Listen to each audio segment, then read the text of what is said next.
Hey, we're back here with a very, very important training lesson, one that could be the very most important training lesson that you ever get, and it's something that we come across over the years time and time again that we see killing guys' gains.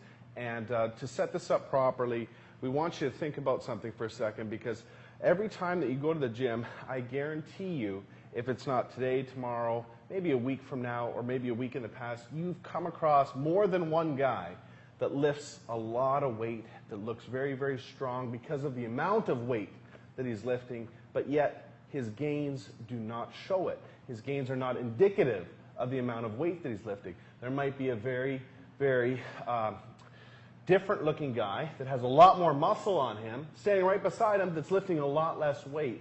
And we want to expose why that is for you today and give you the choice as to whether or not you want to be the guy that has the muscle or the guy that has the strength. Okay, they're two different things. They're not 100% related. Okay, and we'll explain why.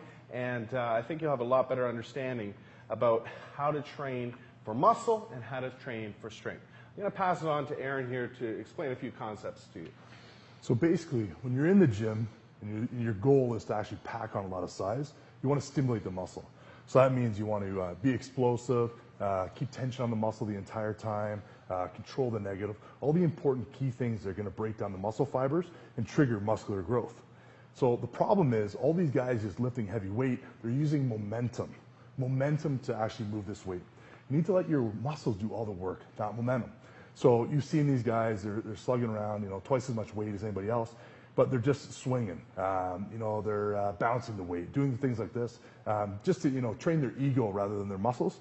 Well, the problem is these guys get further and further away from actually building any kind of muscle, because anytime they want to lower the weights to actually train, to actually put on size, it's a huge shot to their ego. So the thing is to start off now. And if your goal is to pack on size, take a step back and watch out for any of the key indicators that are going to show that you're training with momentum rather than using your muscles. One of the key terms that we have to talk about here is time under tension, okay? Meaning that the actual amount of tension and load that's put on the muscle is the most important thing for actual muscle size if you had to choose one particular factor, not the amount of weight that you're moving. The fact is that you can make a lighter weight, for instance, a 35-pound dumbbell, feel a lot heavier to your muscle than a 50-pound dumbbell if you're just swinging the 50-pound dumbbell. Your muscle doesn't know the number that's on the dumbbell. Your muscle only knows the stress that it's under. So there are a lot of tips that we can go over with you here that is going to help you choose the correct weight and help you understand that you're working the muscle properly to trigger growth. Okay? Just as Kyle said, you want to make sure that your first indication is that you're engaging the muscle first to make sure it's firing properly, and that the main focus is all on that muscle. So in regards to what muscle you're doing, make sure that's the one that's the focus and you're engaging it first. Second indication is making sure that you can control the negative. If you can't control the weight on the way down, it's too heavy. Basically you're using momentum to control the weight instead of your muscles. So you always want to make sure that you can control the negative. One great tip that I usually give to all my clients is making sure that during the negative, they'll do a 1 or 2 second count. That's to ensure that they're using their muscles to control the weight the entire time. So the third indication that you're working the targeted muscle group properly and that you've engaged it from the start, that you've chosen the right weight, is after your set, you need to evaluate the all-revered muscle pump, okay? You need to understand that the muscle pump, okay, is an indication that adequate and sufficient blood flow has entered that working muscle to help trigger growth.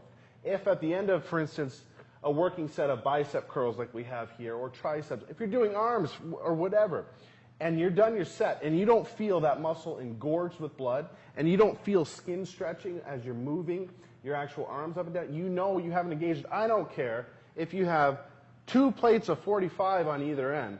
If you don't feel that after the set, you're not triggering maximum growth. It doesn't matter how strong you are. That's why some guys look very, very skinny that lift a lot of weight, whereas a guy, that may be lifting 30% less looks bigger, fuller, and more muscular. That's also the reason why certain power lifters look the way they do, where they're throwing up tons and tons of weight, but their results don't indicate that amount of weight. So there is a conscious decision that you have to make at a certain time in your training career, whether or not you want to train for physical muscular development and size, or if you're going to be one of those guys that is completely concentrating on strength. There is a combination in there, and yes, muscle size does help with strength, but they're not 100% related. So you do have to be conscious of that, and you do kind of have to make that decision for yourself if your overall look and your overall size is more important than the number on the barbell. If it is, then these are tips that are really, really going to help you get to that goal that you're after. So as an example, Kyle's going to be doing barbell curls here. Now, his goal here is to put on size. So he's going to be choosing a weight that's going to put the maximal load and force those muscles to grow with appropriate stimulation on the muscle. Now, Kyle could easily do 245s on each side, but that's not going to stimulate growth. He's choosing a weight that's going to put the maximal load, and you can see him here applying all the 3 tips that we just gave you. Awesome. I hope you apply these 3 tips, and I hope these 3 tips are very, very useful for you, because you have to use them if, in fact, you want to reach your maximal physical development goals. If you so choose that strength is the most important thing, that's cool too. But at least now you have the choice and you know exactly how to go after what you want. Cool? Hope that helped.